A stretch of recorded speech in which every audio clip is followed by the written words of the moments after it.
వారణాసిలో ఇలాంటి గుడి ఒకటి ఉందంటే చాలామంది నమ్మరు, కానీ అది ప్రాచీన ఆలయం. ఎన్నో ఏళ్ళుగా అక్కడ ఈ ప్రత్యేక ఆచారం కొనసాగుతుంది. ఆ ఆసక్తికర విశేషాలు ఇప్పుడు తెలుసుకుందాం రండి. చాలా ఆలయాల్లో ప్రత్యేక హారతలు, ప్రత్యేక పూజలను మనం చూసుంటాం. కానీ కొన్ని ఆలయాల్లో ఇష్టదైవానికి ప్రత్యేకమైనవి నైవేద్యంగా భక్తులు సమర్పించుకుంటారు. ఇప్పుడు మనం తెలుసుకోబోయే ఆలయంలో బిస్కెట్లు, మాంసం, చేపలు, మద్యాన్ని భక్తులు కానుకలుగా ఇచ్చుకుంటారు.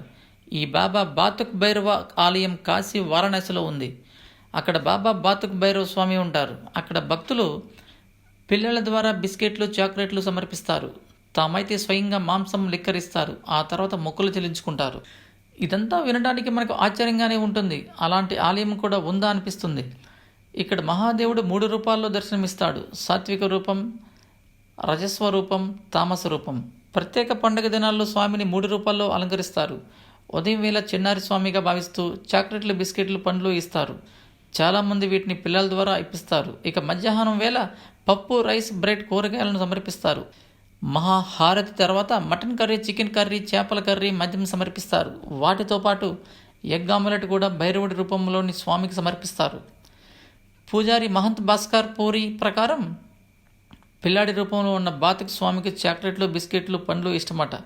కాబట్టి ఉదయం వేళ వాటిని సమర్పిస్తారు. మధ్యాహ్నం స్వామివారి వస్త్రాలను మార్చేస్తారు. అప్పుడు స్వామి రాయల్ రూపంలో దర్శనమిస్తారు. అప్పుడు కూరగాయలు, ఆకుకూరలు, బియ్యం వంటివి స్వామికి ఇష్టమట.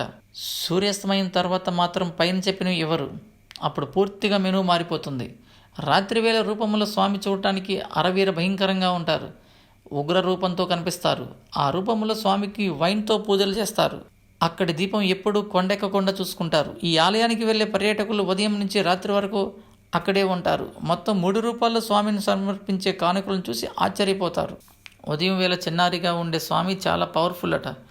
తన భక్తుల కష్టాలు, కన్నీళ్లను స్వామి ఖచ్చితంగా దూరం చేస్తారనే భక్తులు నమ్ముతారు.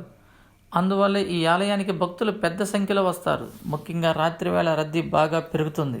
ఈ వీడియో మీకు నచ్చినట్లయితే లైక్ చేసి, షేర్ చేసి, తప్పకుండా సబ్స్క్రైబ్ చేయండి. మీ అభిప్రాయాలని, సూచనలను కామెంట్ బాక్స్లో తెలపండి.